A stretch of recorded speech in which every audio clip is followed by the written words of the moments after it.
නේද? මෙතෙන්පිටමින්. එහෙම නැත්නම් ක්‍රිස්ටල් මෙත්. එහෙම නැත්නම් අයිස් අවකාලිකව සහ ස්ථීරව ස්නායු පද්ධති ඩැමේජ් කරන්න පුළුවන් මේකට.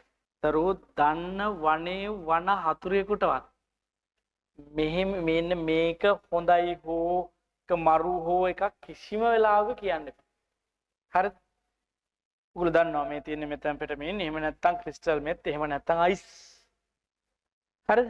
ඒක ප්‍රධාන දේ තමයි මධ්‍ය ස්නායු පද්ධතිය తాවකාලිකව සහ ස්ථීරව ඩැමේජ් කරනවා. ඉවරයිනේ මිනිහ කීට වඩා මොනවද වක්?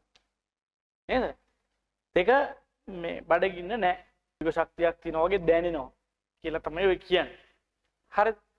ඊට පස්සේ මේකේ තියෙන ලොකුම අවුල මොකක්ද දන්නවද? ඉතා කුඩා ප්‍රමාණයකින් ඉතා අල්ප මොහොතකින් මේකට ඇබ්බැහි වෙන්න පුළුවන්. මුළු ජීවිත ඉවරයි. પરම්පරාව පිටින් ඉවරයි. සොම්බි වගේ සමහර ප්‍රාන්ත තියෙනවා වගේ සොම්බි වගේ මේ ජීවිත. හරි අස්ථි දීරනවා. ඊළඟට මුඛ සෞඛ්‍ය ගන්න දෙන්නේ නැතිව. හරිද? ඒ හින්දා මේ රටවන්ට මම මේ කියන්නේ මේ ඔයගොල්ලෝ එහෙම නෑ. ඔයගොල්ලෝ බොහොම සයන්ස් කරන ලොකු හොඳ දරුවෝනේ මොලේ තියෙන උන්නේ බං. හරිද? දන්න වනේ වන හතුරෙකුටවත් මේකක් ගන්න හිතන්න නෙමෙයි හිතන්නවත් එපා. නිකන් try එකක් කරන්නවත් හිතන්නවත් එපා. හරි. හිතා ගන්න බැරි තරම් හානිදායකයි. හරි.